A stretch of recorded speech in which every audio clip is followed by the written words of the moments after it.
ವ್ಯವಸ್ಥಿತವಾಗಿ ಇದೆಲ್ಲವನ್ನು ಕೂಡ ನಾಶ ಮಾಡುವಂತ ಪ್ರಯತ್ನವನ್ನು ಮಾಡಿದ್ದಾರೆ ಅನ್ನೋದಾಗಿ ನೀವು ಹೇಳ್ತಿದ್ದೀರಿ. ಜೊತೆಗೆ ತನಿಖಾ ತಂಡವನ್ನೇ ಖರೀದಿಸುವಂತ ಪ್ರಯತ್ನವನ್ನ ಯಾರು ಅಂದ್ರೆ ನೀವು ಹೇಳ್ತಿದ್ದೀರಲ್ಲ ಸೀರಿಯಲ್ ಅವ್ರು ಮಾಡಿದ್ದಾರೆ ಅಂತ ನೀವು ಹೇಳ್ತಿದ್ದೀರಿ. ಇಲ್ಲ, ನಾನು ಹೇಳಿದ್ದು ಒಂದು ಗ್ಯಾಂಗ್ ಅಪ್ ಆಗಿದ್ದಾರೆ ಅಂತ ಹೇಳ್ತೀನಿ. ಇದು ಎಲ್ಲರೂ ಸೇರ್ಕೊಂಡಿದ್ದಾರೆ ಅಂತ. It's A gang up. ಎಲ್ಲರೂ ಸೇರ್ಕೊಂಡ್ಬಿಟ್ಟಿದ್ದಾರೆ. ಅದನ್ನ ನಾನು ಎಲ್ಲಿ ಹೇಳಿದೆ? ನಾನು ಹೇಳೋಕ್ ಮೊದಲೇ ನ್ಯಾಯಾಧೀಶರು ಹೇಳಿದ್ದಾರೆ. ಎಕ್ಸಾಕ್ಟ್ಲಿ. ಸೌಜನ್ಯ ಕೇಸಲ್ಲಿ ಇದು ಈ ಪ್ರಕರಣದಲ್ಲಿ ಸಾಕ್ಷಿಯನ್ನ ನಾಶಪಡಿಸಿದ್ದಾರೆ. ತನಿಖಾಧಿಕಾರಿಗಳು ಸರಿಯಾಗಿ ಮಾಡಿಲ್ಲ, ಅವ್ರ ಮೇಲೆ ಕ್ರಮ ಜರುಗಿಸ್ಬೇಕೆಂದು ಸೆಷನ್ಸ್ ಕೋರ್ಟ್ ಹೇಳಿದ್ದಾರೆ. ಅದನ್ನ ಹೈಕೋರ್ಟ್ ಅಪೋಲ್ಡ್ ಮಾಡಿದೆ. ಸೊ ಅದು ಒಂದು ಮಾತ್ರ ಅಲ್ಲ, ಸುಮಾರು ಡೆತ್ಗಳು ಆಗ್ತಿತ್ತು. ಹೌದು ಹೌದು. ನನ್ನ ಪ್ರಕಾರ ಯಾಕೆ ಕೊಲೆ ಆಯ್ತು ಅಂದ್ರೆ ನೀವು ಕೇಳಿಲ್ಲ, ನಾನೇ ಹೇಳ್ತೀನಿ. ಹೇಳಿ ಸರ್, ಹೇಳಿ.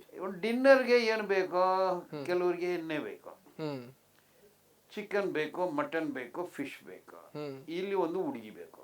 ಓಕೆ, ಅಂದ್ರೆ ಹೆಣ್ಣನ್ನ ಭಕ್ಷಿಸುವಂತ ಮನಸ್ಥಿತಿ ಅಂತ ಹೇಳ್ತಿದ್ದೀರಿ. ಹುಡುಗಿ ಬೇಕು, ಹುಡುಗಿನ ಮಜಾ ಮಾಡ್ಬೇಕು, ಕ್ರೂರ ಮನುಷ್ಯನಾಗಿ ಇರ್ಬೇಕು, ಅವಳನ್ನ ಅಪಘಾತ ಮಾಡ್ಕೊಂಡು ಮಗು.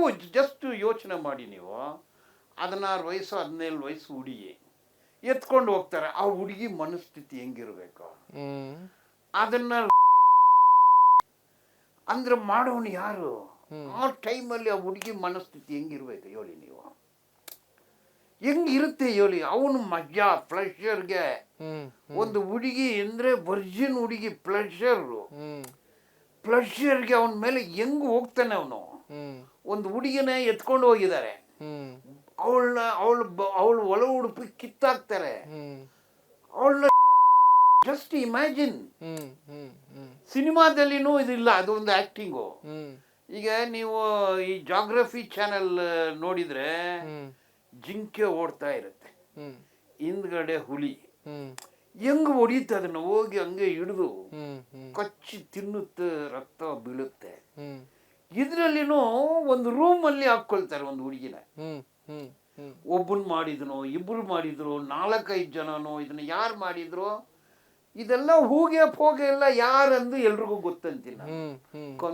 Exactly you are saying. ಅಂದ್ರೆ ನೀವು ಈ ಸೌಜನ್ಯ ಕೇಸಲ್ಲಿ ನೀವು ಡೈರೆಕ್ಟ್ ಇನ್ವಾಲ್ವ್ಡ್ ಅಲ್ಲ, ಅಥವಾ ಆ ಕೇಸನ್ನ ನೀವು ತಗೊಂಡವರಲ್ಲ. ಬಟ್ ನೀವೇ ಹೇಳ್ತಿರುವ ಪ್ರಕಾರ ನೀವು ಅದನ್ನ ರಿಸರ್ಚ್ ಮಾಡಿದಿರಿ ಅಂತ. ಓದಿದ್ದೀನಿ. ಈಗ ರಿಸರ್ಚ್ ಅನ್ನೋ ಪದ ಇಟ್ಸ್ ಅ ಬಿಗ್ ವರ್ಡ್. ಆ ಎಂಟೈರ್ ಜಡ್ಜ್ಮೆಂಟ್ ನಾನು ಓದಿದ್ದೀನಿ. ಓಕೆ.